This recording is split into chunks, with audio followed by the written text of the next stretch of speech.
Have you ever noticed how the most brilliant minds, I'm talking geniuses, innovators, world changers, seem to vanish before they make their biggest move? They go silent. They disappear from all the noise around them. But they are not lost. They're building. See, society tells you that being alone is the worst thing. That isolation means that you're lonely, you're disconnected, you're missing out on everything. But what if solitude wasn't a curse? What if it was the secret ingredient to success? The very thing that separates those who make history from those of you who just watch it happen. That's exactly what we're diving into today. So, by the end of our conversation, you'll understand why the world's greatest minds use solitude as a tool for breakthrough when thinking. See, there's a fine line between productive isolation and destructive loneliness. And it's very important for you to know the two. How to use solitude to unlock your own creativity, focus, and potential. And if you stay with me until the end of our conversation, I'm going to give you a practical strategy that you can use right now to harness your own moments of solitude without falling into the trap of getting stuck. So let's get this spilling, shall we? Now, we have to talk about why society fears isolation. I call this the setup because people are terrified of being alone. I mean, absolutely horrified. How many times have you heard, you need to be more social? You can't do life alone.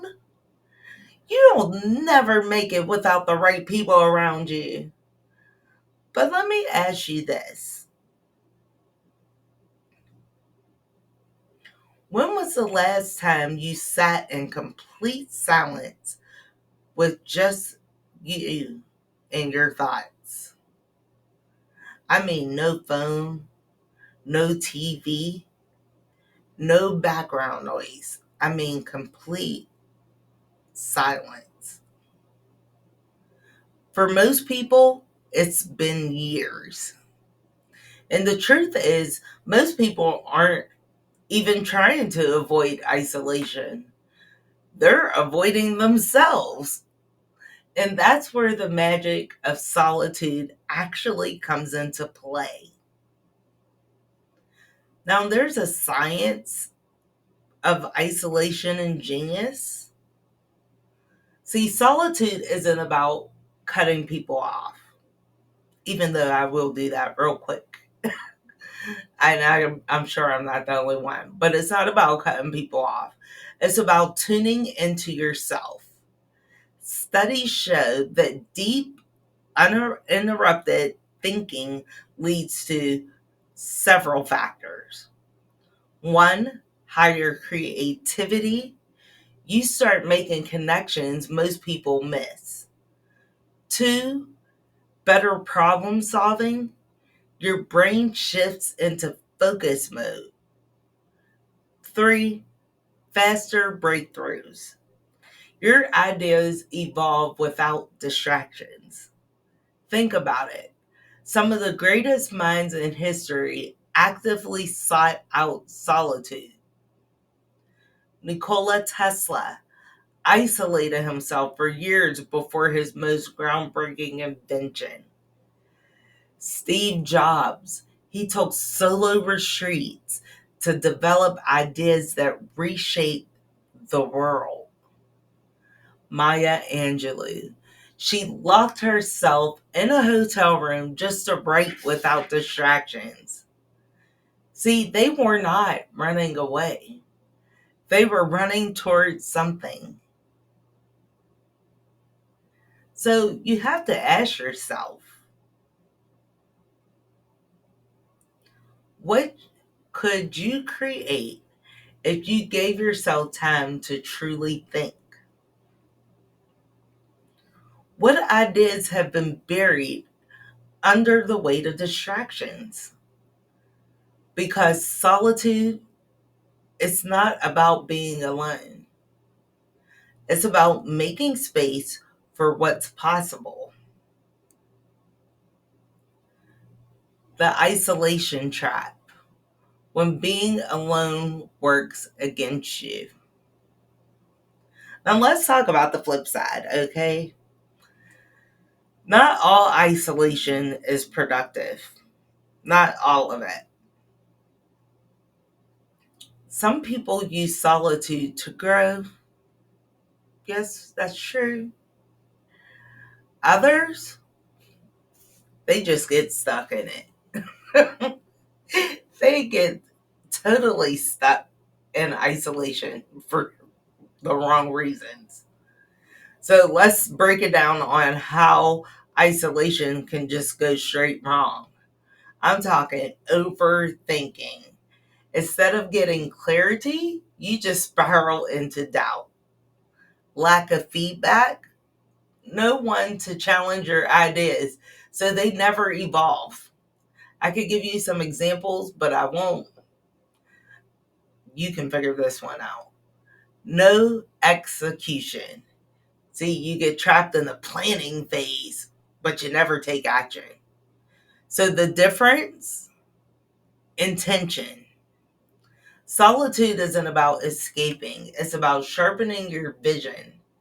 So I have to gut check you, of course. Are you using your alone time to build yourself up or shut yourself down? Because that choice, it makes all the difference. Mm-hmm. It does. How to use solitude for your own breakthrough. You want to unlock your genius? Here's how to use isolation the right way. The 72-hour rule. You're going to spend 3 days in intentional solitude. No outside opinions, no distractions. This forces your mind to work at a deeper level. The deep work method.